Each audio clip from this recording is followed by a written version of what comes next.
دا تولی دومره ګیله منې دا تولی دومره لوی لوی ګیلې د الله تعالی نه کې په یو مصیبت د خپل رب نه دومره خفه شوې په یو پریشانۍ د الله نه دومره خفئ چې بس په مونځ کې دې شک شو په اسلام کې دې شک شو په قرآن کې دې شک شو چې ما خو اوس جومات کې مونځ وکړو نو په ما دا غم ولې راغی په ما دا پریشانی ولې راغله یاد وساته مسلمانه چې پتا دنیا کې الله غم راولي الله دې آخرت ته صفا بوزي الله دې قبر ته صفا بوزي دنیا کې دې وکړی و دې زورئ زړه دې همیشه دله پریشانه کی همیشه یو مصیبت درواچي همیشه یو ټینشن درواچي دا چې آخرت ته ځي الله تعالی وی چې دنیا کې ډېر پریشانه وي دنیا کې ډېر خفه وي دنیا کې ډېر وکړېدلې چېرته دې په آخرت کې نه کړو ما چېرته دې په آخرت کې نه زورو ما الله تعالی داسې نه کوي موږ سره چې دنیا کې مم پریشانه کی دنیا کې مصیبتونه راکي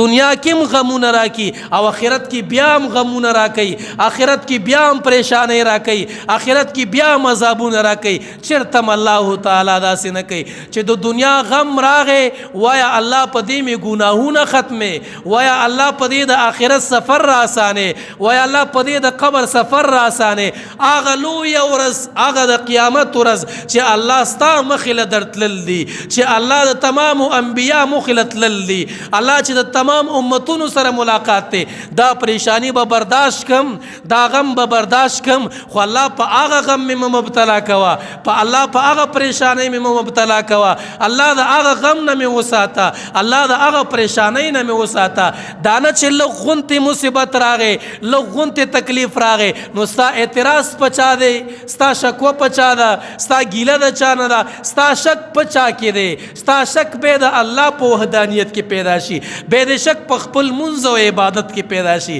نو وروره داسې مه کوه الله تعالی مهربانه دی چې زما دپاره څه فیصلې کوي موږ په دې باندې راضي یو تاسو په دې ایمان مجمل کې وایې کو نه وایې ایمان مفصل کې وایې کو نه وایې یو جمله پکې شک و پکې نشته ده ولقدر خیره وشره من الله تعالی مسلمان عبارت د دې نه دی خیر دی او کو شر دی د چا د طرف نه دی د الله تعالی د طرف نه دی کو دا غم راغې ما کې به الله تعالی د صلاحیت خي چې زه به دا غم برداشت کوم کو خوشحالي راغله زه به د دې لایق نوم خو الله به احسان کړي زه به د دې نعمت مستحق نوم خو الله به احسان کړي دا بندگی ده په خپل تقدیر په خپل ژوند زندګۍ باندې راضي کېدل او د الله تعالی په احسانات و اعتماد دقه ته بندگی و اطاعت ویل شي.